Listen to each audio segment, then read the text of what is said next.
에베소서는 바울이 에베소 교인에게 보낸 편지입니다. 두 가지의 방향이 있어요. 하나는 개인의 신앙의 성장이 어떻게 이루어지는지, 다른 한 가지는 교회란 어떤 곳인지. 그런데 특별히 교회의 통일성, 하나 되는 교회에 대한 관심을 갖고 쓴 것이 에베소서입니다. 교회관이 다 다르게 나타나지만 여기는 교회의 통일성, 하나됨, 그리스도의 몸된 교회에 대한 내용을 담고 있는 것이지요. 그런데 오늘은 기독교인의 성장 과정 속에 성화라고 하는 부분에 맞추어서 말씀을 좀 드리려고 합니다.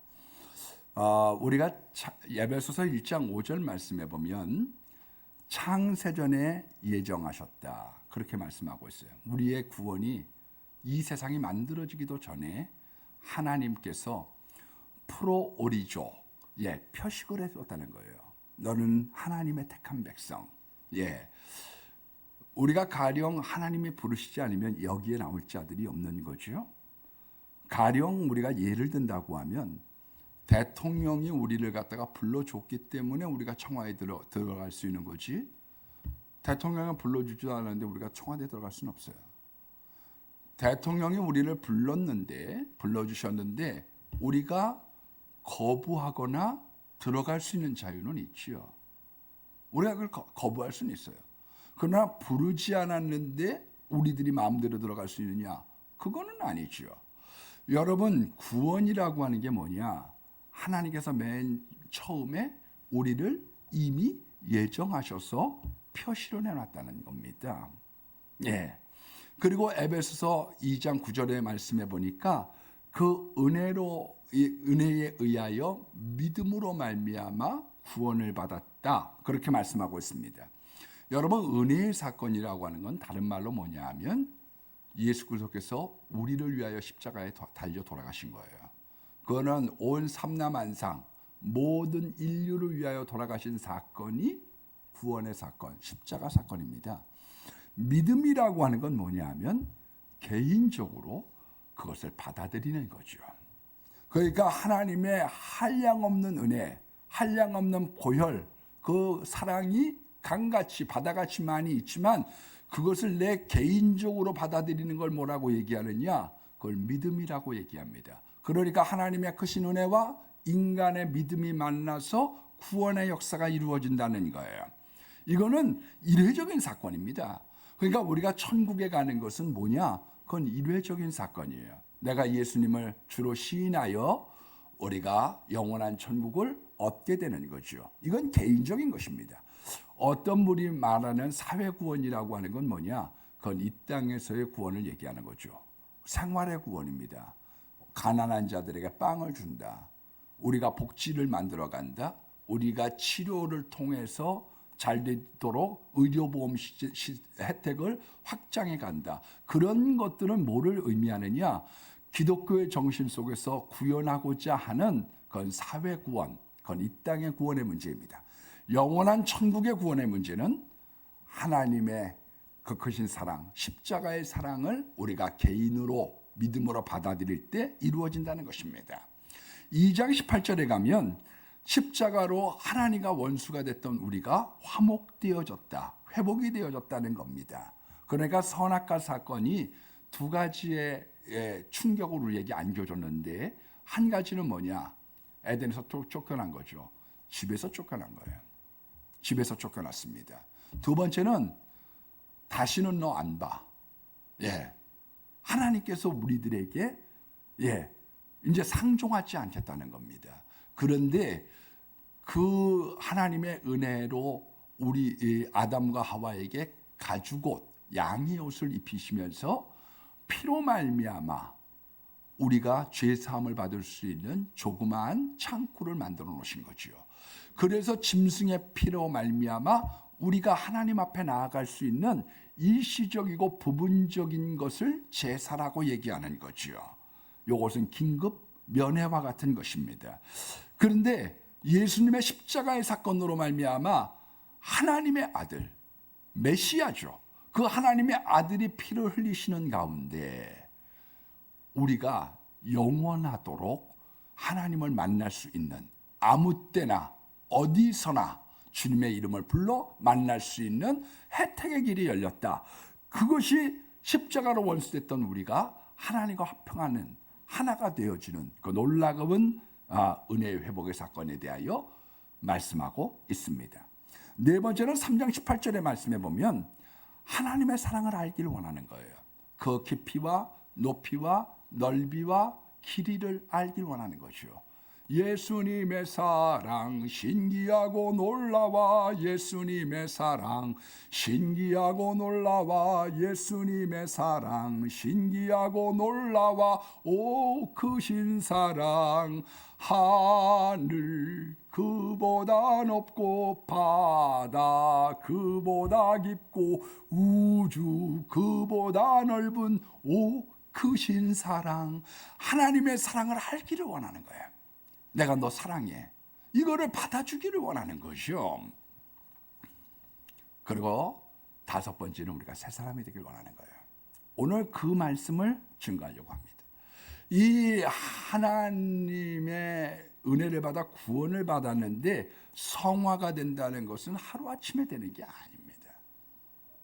예, 가령 중고등부 청년부 수련회를 가서 아이들이 방언을 받고 막 회개기도 했어요. 그렇지만 여전히 담배가 구수한 것이 아이들의 마음에 있는 거지요. 우리가 기도와 말씀, 예배를 통해서 점차 예수님을 닮아가는 것, 그것을 우리가 성화라고 얘기합니다. 옛사람이 있고 새사람이 되는 거죠. 육신의 사람이 과거의 사람, 그리고 성령의 사람이 되는 겁니다. 이 성령의 사람이 됐다는 것은 성령의 지배를 받고 있다는 거예요. 늘 예수님의 생각을 하면서 살아가는 겁니다. 내가 이걸 하는 걸 하나님이 기뻐하실까? 이게 예수님의 뜻은 뭐지? 예수님의 뜻이 아니면 우리들의 마음이 답답해지고요, 컬컬해지고 양심에 자꾸 찔리고, 그리고 성령의 근심을 갖고 오는 거죠. 그래서 이러면 안 되지, 그런 마음을 하나님께서 주고 계시는 거예요. 그게 성령의 사람이에요. 그게 새 사람이죠. 그게 성령에 민감한 사람인 거죠. 이게 하루아침에 바뀌지 않습니다. 점차 우리가 자라나야 되는 것이죠. 제가 아는 집사님 한 분이 집안 형편이 어려워서 딸하고 아들이 있었는데 아들아이, 밑에 있는 아들아이를 고아원에 보냈었어요. 1년인지 2년인지를 고아원에 보냈어요. 너무 어렵던 시절이 우리들에게도 있었잖아요. 그런데 이제 그러고 난 다음에 다시 찾아왔습니다. 살림이 좀 좋아지기도 했고 우리가 그렇게 방치할 수 없다. 데리고 왔는데 갔다 오고 난 다음에 얘가 꼭 하는 게 뭐냐면 밥을 먹으면 싱크대에 가가지고 설거지를 꼭 하는 거예요. 자기 먹은 거예요. 그래서 엄마가 야 그러지 마. 엄마가 설거지 할게. 얘가 지금 초등학교 이제 5학년, 6학년 이럴 때니까 하지 마. 그래도 꼭 밥 먹으면 가서 설거지를 하는 거예요. 그거를 안 하는 데까지가 1년이 걸렸다는 거죠. 1년. 과거의 습관, 과거의 생각을 지우고 하나님의 자녀로 살아가는 것, 그거를 우리가 성화됐다 혹은 구별됐다고 얘기하는 거죠. 세상 사람과 사는 방식이 좀 달라. 예, 그래서 제물 중에 왜 양과 소를 갖다가 드릴 수 있도록 했느냐? 굽이 갈라졌어요. 저 아무데나 안 가. 아무거나 안 먹어. 예, 아무 일이나 안 해. 그걸 뭐라고 얘기하느냐? 그걸 우리가 구별됐다 그렇게 얘기하는 거죠. 제가 예를 들어볼까요? 예, 우리가 이제 교회 야유 예배를 갔어요. 야유 예배를 갔더니 교인들이 목사님 노래 하는 자락 하세요. 노래 한 자락 하세요. 그래갖고 이제 제가 노래를 합니다. 유행가를 멋지게 불렀어요. 그럼 막 교인들이 좋아가지고 막 박수치고 좋아해.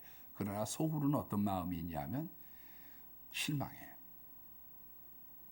목사님은 목사님다운 데가 있기를 원하는 거죠. 과거에 우리 어떤 목사님이 아주 지혜롭고 이제 훌륭했던 부목사님이 한번 우리 교회 창립 주일에 의자를 다 뒤로 밀고 거기서 우리가 이제 순서 따라 막 아동부도 나오고 뭐 와서 했었잖아요. 그런데 이분이 마우라를 갖다가 이렇게 하고 나와가지고 짜라 짝짝짝짝 막 이래갖고 막 노래 부르니까 사람들이 시키지 않았는데도 짝짝짝짝 얼마나 좋아하는지 몰라. 이분이 3절까지 불렀는데 아주 막 흥분의 도가니가 됐어. 근데 제가 끝나고 그런 얘기를 했어요. 목사님, 그거는 1절만 해야 돼. 1절을 하면 사람들이 좋아하고 열광해. 그러나 3절까지 다 하면, 우리 목사님 옛날엔 알랄이었나 봐. 교인들은 그렇게 생각해. 다르길 원하는 부분이 있는 거예요. 어느 목사님이 만약 골프대회 가가지고 아마추어 골프대회에서 금상을 받아 갖고 왔어요. 아, 목사님 좋으시겠어요. 그러나 성도들은 좋아하지 않아. 제가 볼 때. 왜? 목사님은 목사님의 길을 걸어가기를 원하는 부분이 있는 거예요. 교인은 교인들이 걸어가는 길이 있어요. 그걸 우리가 구별됐다 그렇게 얘기하는 거지. 오늘의 본문이 뭐냐면 안 믿는 사람들이 예수님을 믿어서 이제 거룩한 삶을 살아가는데, 구별된 삶을 살아가는데 어떤 삶을 가는 것이 구별된 거냐에 대한 몇 가지의 지침을 거기다가 기록해놨습니다. 그걸 써놓은 거죠. 그 첫 번째가 뭐냐? 25절에 보니까 거짓 것을 버리고 참된 말을 하라. 도산한 청화 선생은 평양 대성학교 교훈을 이렇게 했습니다. 죽더라도 거짓말을 하지 말라. 그렇게 정했어요. 근데 우리나라 사람들은요, 도산한 청화가 그렇게 한 데에는 우리나라 사람들은 일제시대뿐만 아니라 우리나라 사람들 거짓말 좋아해. 우리나라가 특별히 좋아하는 거죠. 얼마나 거짓말을 하고 싶으면 만우절을 만들었겠어요? 거짓말을 좋아합니다. 정영근 그 교수라고 하는 사람의 칼럼을 쓸 때 이런 글을 썼어요. 일제 강점기 시절에 이 일본 검사였던 사람들이 그런 생각을 가졌다고 합니다. 한국인들은 거짓말과 과장이 많구나. 소장을 썼는데요. 그걸 읽어보면 선열이 낭자했다. 그러니까 막 싸워가지고 막 피바다가 됐다는 거죠. 근데 나중에 조사해 보니까 조그만 상처난 거였는데 그걸 선열이 낭자했다. 그렇게 약간 한킨 자국을 그렇게 표현한 것을 놓고서 말을 했다고 합니다. 우리나라의 고소고발은 일본의 44배입니다. 이 일본 인구가 약 1억 3천만 명쯤 되니까 한 120배 정도 많은 거죠. 그러니까 우리는 고소고발의 80%를 기각합니다. 이건 뭐 보나마나 구라친 거겠지, 뻥친 거겠지, 이렇게 생각을 하는 거예요. 검사님들이. 그만큼 많이 올라오더라도 고지고대로 안 믿는 거죠. 그리고 일본은 주로 고소고발이 폭행 사건입니다. 그런데 우리나라 사람들의 고소고발의 절반이 사기 사건이에요. 거짓말을 많이 한다고 보는 거죠. 그래서 우리 어려서 진짜 참기름 아니? 참기름인데 그 앞에 진짜를 붙여야 돼. 왜? 가짜라고 생각하는 거예요. 고춧가루도 톱밥을 가지고 이렇게 해서 만들어가지고 팔아서, 두부도 석회를 넣어가지고 그게 만들면 사람의 뼈가 굳어버리는데, 그런 유해한 식품들을 만들어서 고춧가루를 가지고 물감 들이는 건 봐줘도 두부에다가 석회를 넣어서, 기억나세요, 권사님? 그래갖고 막 신문에다 때리고, 요즘엔 가짜 뉴스로 막 그랬죠. 왜? 우리나라 사람들이 거짓말을 많이 좋아하는 겁니다. 크리소스톰은 오늘 지체에게 거짓말하지 말라고 얘기한 것처럼, 만일 눈이 바르게 거짓말을 하면 어떻게 되겠는가? 지체에게 거짓말하지 말라. 그러면 낭떠러지로 떨어진다. 입이 위에게 거짓말하면 어떻게 되겠는가? 그러면 독약을 먹지 않겠는가? 그렇게 이야기를 했습니다. 뱀이 거짓말을 아담과 하와에게 했는데요, 거짓말을 자꾸 들으니까 하나님이 한 말이 의심이 되기 시작하는 거예요. 거짓말 들으면 그런 거예요. 우리나라 언론도, 우리나라 정치가들도 누구든지 거짓말 많이 하면 안 됩니다. 왜 그러냐면, 그러면 진짜를 의심하게 돼요. 그건 누구나 마찬가지입니다. 그래서 그 다음부터는 거짓말을 들으면 하나님의 의심이 되는 거예요. 왜 이단하고 성경 공부 자꾸 하지 말라고 그러느냐, 딴 데 가서 하지 말라고 말씀을 드리느냐, 듣다 보면 하나님의 말씀이 의심이 되기 시작합니다. 거짓말을 장의와 사귀면 진짜가 의심이 되기 때문에 그래요. 그래서 나라가 잘 되려고 하고요, 교회가 잘 되려고 하죠. 그러면 정직이 기본이 돼야 돼요. 그것이 굉장히 중요한 겁니다. 그래서 새 사람을 사는 사람들한테 첫 번째 뭐가 있느냐? 그건 정직해야 돼요. 정직. 26절의 말씀에 보니까 분을 내어도 죄를 짓지 말고 해가 지도록 분을 품지 말고 마귀에게 틈을 타지 못하게 하라. 여러분, 살인 사건의 60%가 홧김에 저지른 겁니다. 이 분노는 후회를 갖고 오는 거죠. 그런데 해가 지도록 분을 품지 마라. 오늘 끝내라는 거예요. 한이라고 하는 건 뭐냐면 분노가 저축이 된 겁니다. 그래서 이게 열불이 나는 게 화병인 거죠. 막 마음에서 불이 나. 예. 자꾸 이제 물을 마셔야 되는 거죠. 여기가 마음이 타니까요. 이 우라가 치밀로 올리는 게 뭐냐 하면 그게 이제 용량이 찬 겁니다. 예. 그게 분통이 터진 거죠. 너 죽고 나 죽자. 왜 그런 심지어는 살인까지 가게 되느냐 하면 참는 용량이 사람들마다 다른데 그걸 빨리 비워야지 되거든요. 비워야지 돼요. 마귀는 그래서 어떻게 하느냐 하면요, 싸우면 잘한다 더해라 가만히 있으면 너만 바보야 그러면서 사람들의 싸움을 부추겨요. 그런데 믿는 사람들은 어떻게 하기를 원하셨느냐, 너 빨리 이제 하루가 오늘 해가 지기 전까지 분 품지 말고 그리고 오늘 끝내. 오래 갖고 있으면 마귀가 틈을 타. 그런 거지요. 28절에 보니까 도둑질하지 말라는 거예요. 지각이라고 하는 건 사실상 남의 시간을 도둑질하는 거죠. 그거는요. 그래서 공적인 시간을 갖다가 지각하는 거는 남의 시간을 뺏는 겁니다. 사실은. 고용주가 임금을 체불한다. 그거는 도둑질이죠. 반면에 직원이 농땡이를 부린다. 그것도 도둑질이죠. 성경적인 것은 11조와 헌물을 갖다가 안 하는 것, 말라기서 3장 10절에 보니까 도둑질이죠. 성수주의를 안 한다. 그건 도둑질이에요. 하나님의 시간을 도둑질하는 거거든요. 저는 비대면 예배를 드리는 분들도 다 마찬가지라고 생각합니다. 예배 드리는 자세가 필요하고요. 이날은 성경, 이날은 기도, 전화, 신방, 좋은 일 하면서 하루를 보내는 거예요. 이날은 주의 날일세 기뻐하고 즐거워하세. 이날은 주의 날일세. 이날은 하나님과 관련된 일을 하는 날이라는 겁니다. 가난한 자들에게 구제할 수 있도록 자기 손으로 수고하여 선한 일을 하라고 얘기하고 있습니다. 여러분, 어떤 사람의 복권이 당첨이 돼가지고 5천만 원을 기탁을 한 것과 어떤 사람이 자기가 열심히 일을 해가지고 100만 원을 갖다가 기탁한 것과는 하나님의 관점에서는 후자가 더 값지다는 걸 아셔야 돼요.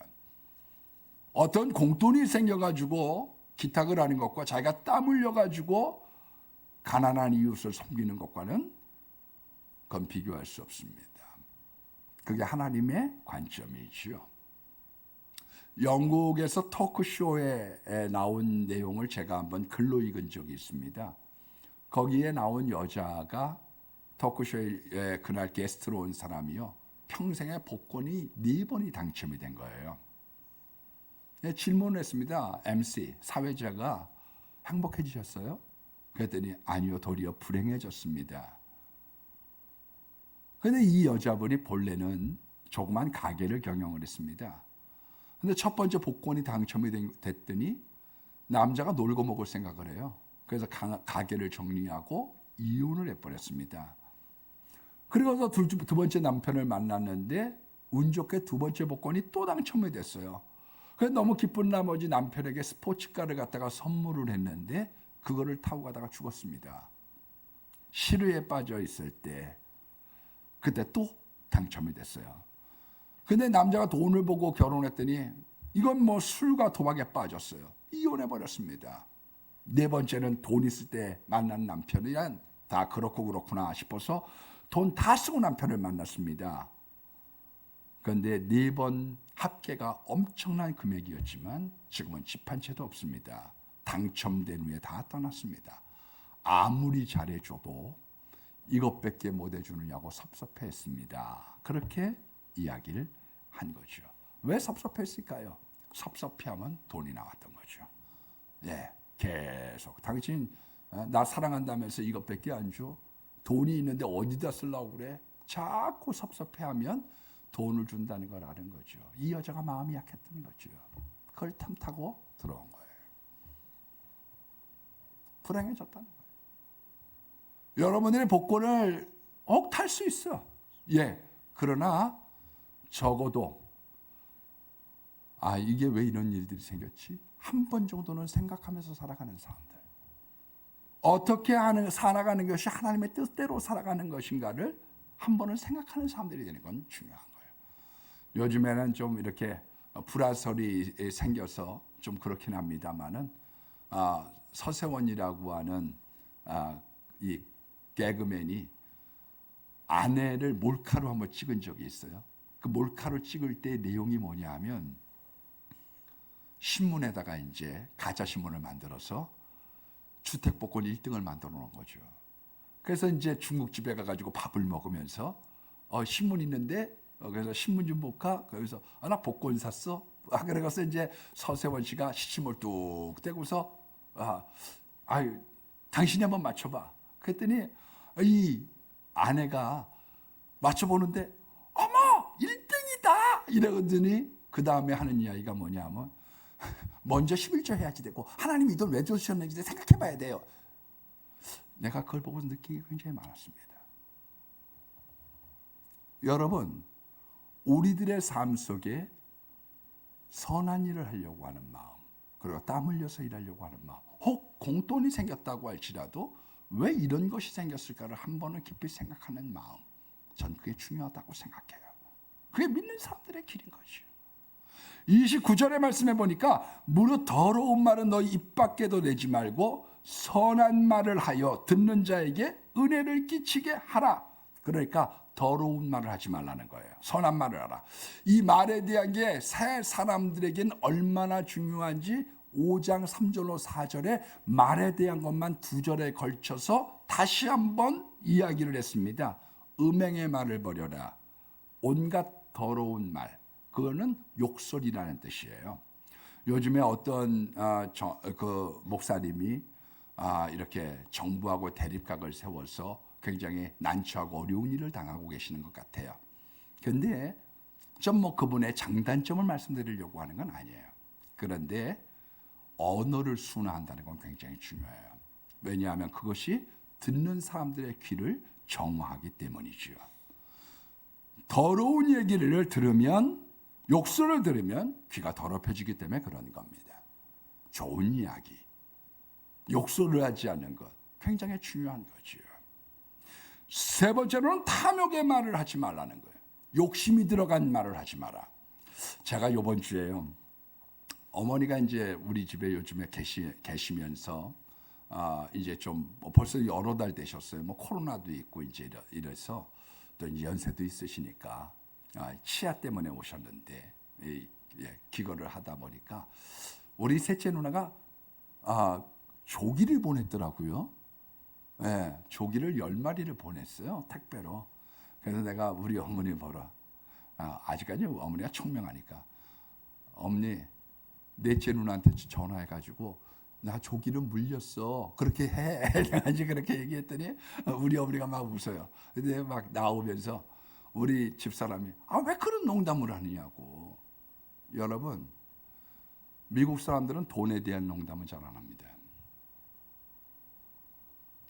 네가 싸라.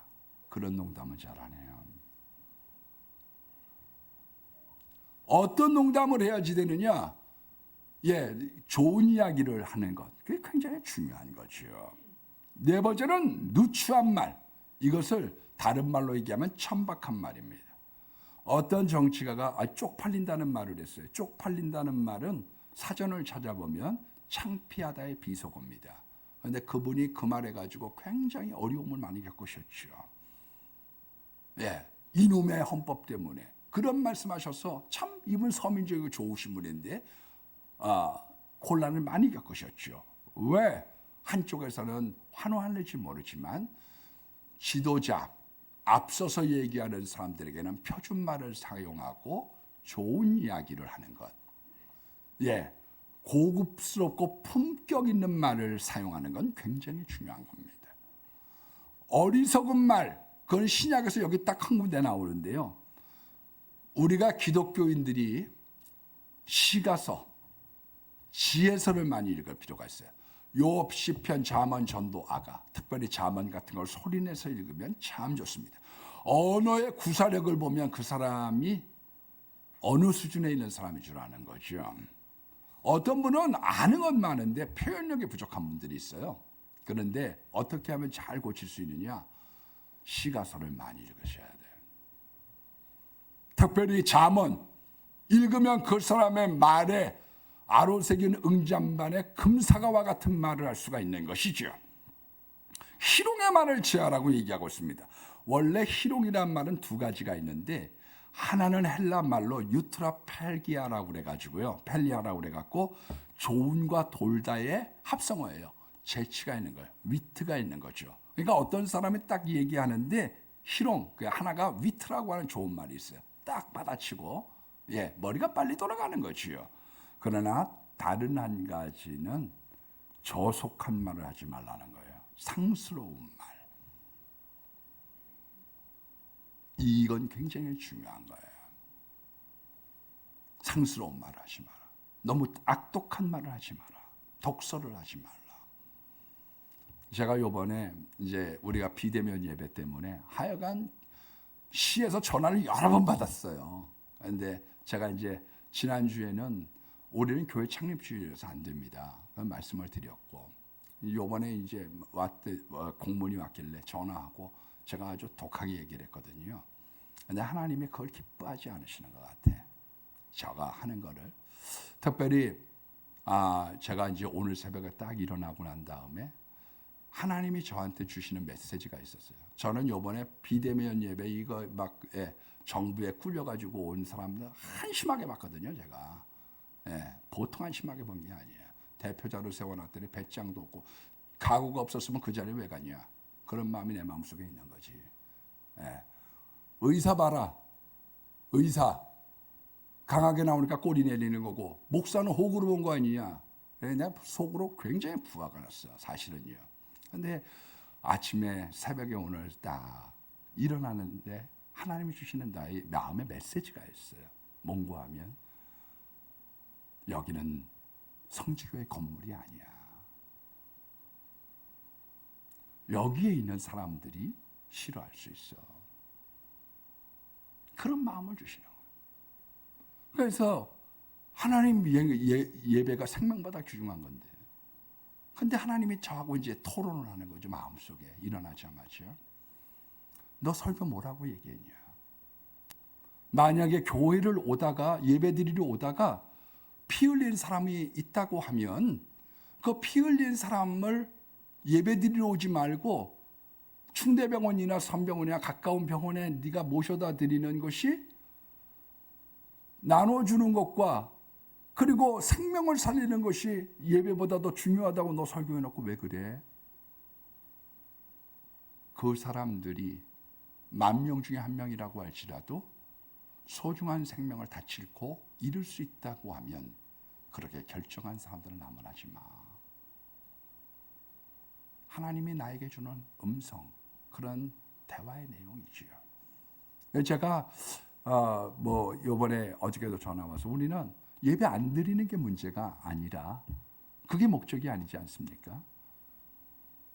우리가 방역을 잘하는 것이 문제고 전염이 안 되는 게 중요하기 때문에 정부의 시책을 따라서 20명까지를 우리가 제한하고 부속실이 있으니까 거기로 예배를 드리도록 할게요.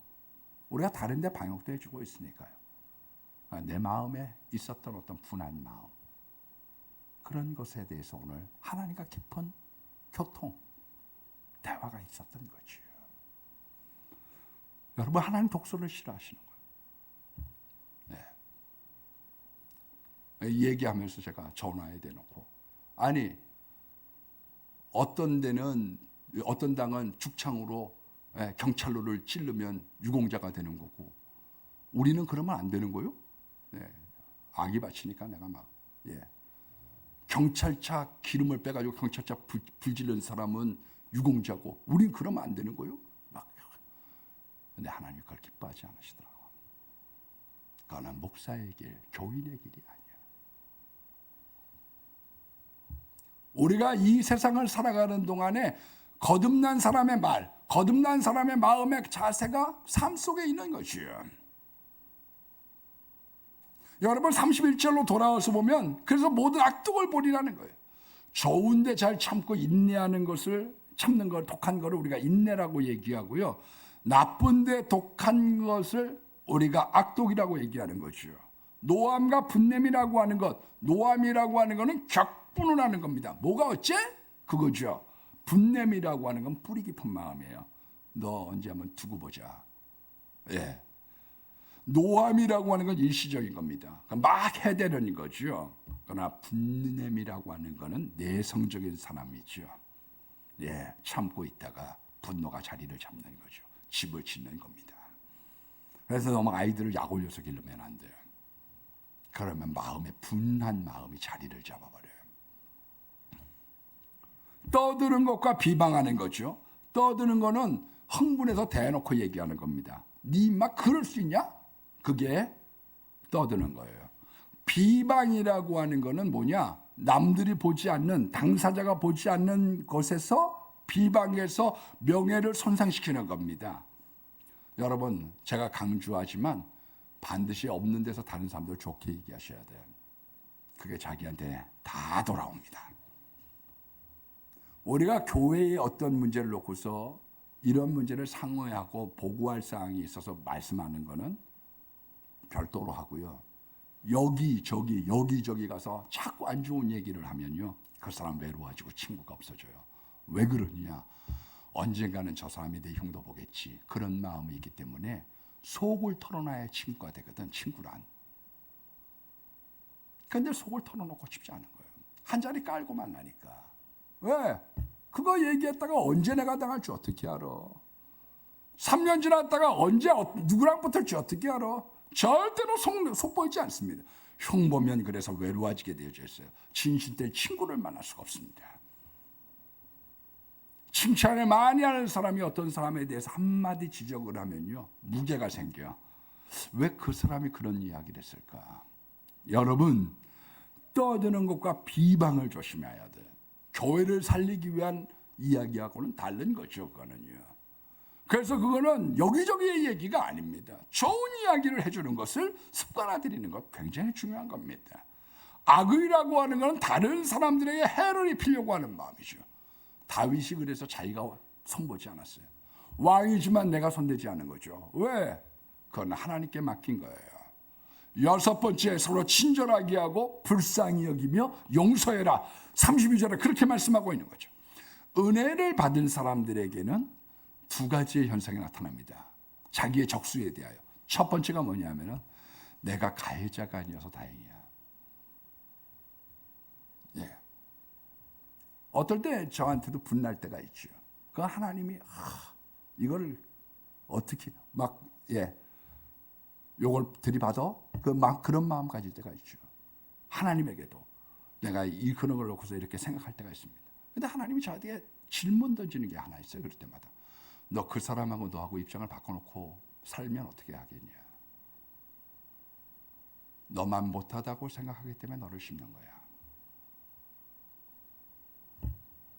자기의 마음이 불편하기 때문에 그렇게 하는 거예요. 그게 적어도 제가 가지고 있는 응답입니다. 그래서 가해자가 아니어서 감사해. 두 번째는 뭐냐면요, 하나님의 은혜 가운데 있게 되면 자기에게 잘못한 사람이 불쌍해 보입니다. 그래서 예수님이 십자가상에서 저들의 죄를 용서해 주십시오. 알지 못해서 저렇습니다. 스데반도 돌 던지는 사람들을 향해 저들의 죄를 용서해 주십시오. 저들이 알지 못하고 저럽니다. 여러분, 새 사람이 된다라고 하는 건 말조심, 분노, 악의를 버리는 거고요. 선한 말, 친절, 구제, 용서가 있는 삶인 거죠. 이게 변화받은 삶이에요. 구원의 문제에 머무르면 안 됩니다. 변화의 삶. 그 하나님의 거룩한 은총을 향하여 나아가기를 주의 이름으로 축원합니다.